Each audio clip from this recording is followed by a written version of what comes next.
You don't always need a plan. Sometimes you just need to breathe, trust, let go, and see what happens. Tina Memik's life has been one such unplanned journey, where one fine day she decided to pack her bags from China and arrived in Dubai. From being a cashier to the COO of Batil Retail today, her life story can inspire many to follow their dreams. It's interesting what you told me just before we started this interview, that one fine day you packed your bags and just came to Dubai. Yes.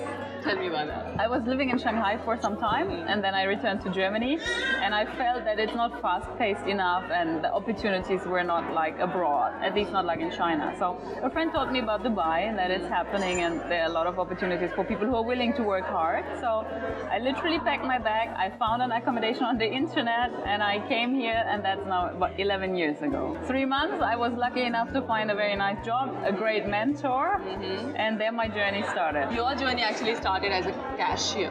Yes. And now you're a COO of Batil. I mean, that's a phenomenal journey. Yeah, so my very, very first job when I was going to school still, because I liked always to earn my own money and afford little luxuries in life. I started as a cashier in a big supermarket in Germany and worked hard, earned my money, studied, then left right after study to China and then to Dubai. I started very junior, but one thing is for sure, if you work hard and you're honest, you will succeed. So.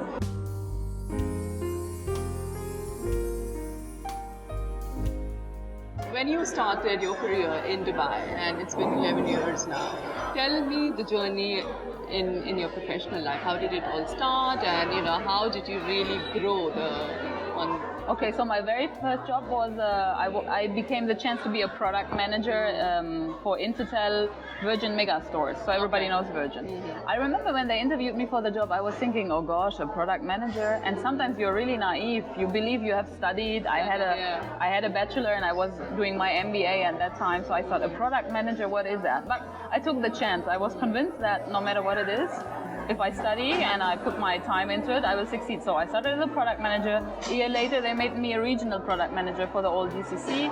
Then I became the retail head, running all the boutiques, the IT section in Virgin Mega Stores. And then, luckily, I met Dr. Atta Atmar, who today is my boss, the CEO and visionary of Batil. And he headhunted me over. So I became the head of retail for Batil. Well, when you talk about Batil, you talk about dates. And I know you want to make dates the next banana. True, yeah, that's what I always say. And people laugh about me when I say that. Exactly. I want to know more about it because I absolutely love dates. I have never met anybody who actually doesn't like dates. Because see, dates are so healthy. Most people think they're fattening, but they're not. They're extremely healthy, full of calcium, potassium. Potassium is so important for your muscles and your heart. And look, 11 years ago, when I started with Batil, I must be honest, I did not know anything about dates. I thought there's one kind of dates in the world. I found out there's 600 different varieties. Wow.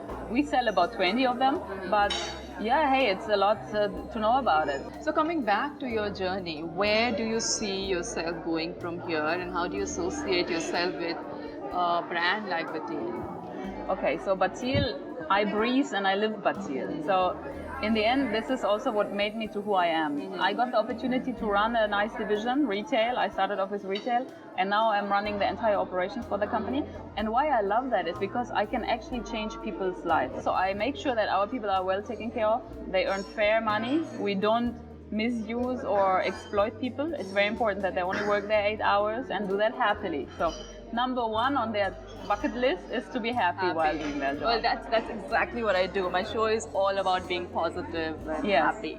And I think you can feel that when coming to shop with us, you see that. So I can actually make changes and differences in people's lives, and that's what really inspires and motivates me. But you're in an industry that is male dominated. It's retail and it's F&B. It's like three together. The most challenging and trickiest industry. That's actually true. Yeah. If you really know what you're doing and you're in it with your heart, they will finally and eventually, even if it takes time, they will accept you and then also respect you. Just hang in there. Hang in. That's my favorite line. Just hang in there. Hang in there as long as you know what you're doing and you're going the straight way. That's very important. Right. I'm not a fan of, you losing sidetrack. No. Absolutely. There's only one way, or the highway. Coming towards the end of the interview, I'm sure a lot of women who are watching the interview would like to get a few tips from you to, to be the way you are in the corporate world, because there are just so many aspects to be, maintaining your position and sustaining your job in today's day and age. Any tips that you would like to give? Okay, so something very important is that knowledge is power. Even if you don't have the funds for education, you can educate yourself. The internet is wide open today. So take courses, read, learn. As long as you have knowledge, you really have power because you will have an edge over people. I always, to be frank, had to work a bit harder than my colleagues while growing up the ladder because I wanted to achieve something. I had clear goals. So putting those goals is very important. Put the goal on top of your list, which for me was to become the COO of a company one day, but also the little milestones in between, and try to push yourself towards that. The next thing is don't engage in politics. A lot of organizations, they have politics. Don't. Just stay straight and clear, and that will work. Karma will work. Thank you so much. It was such a pleasure to talk to you. Thank you so much for having me.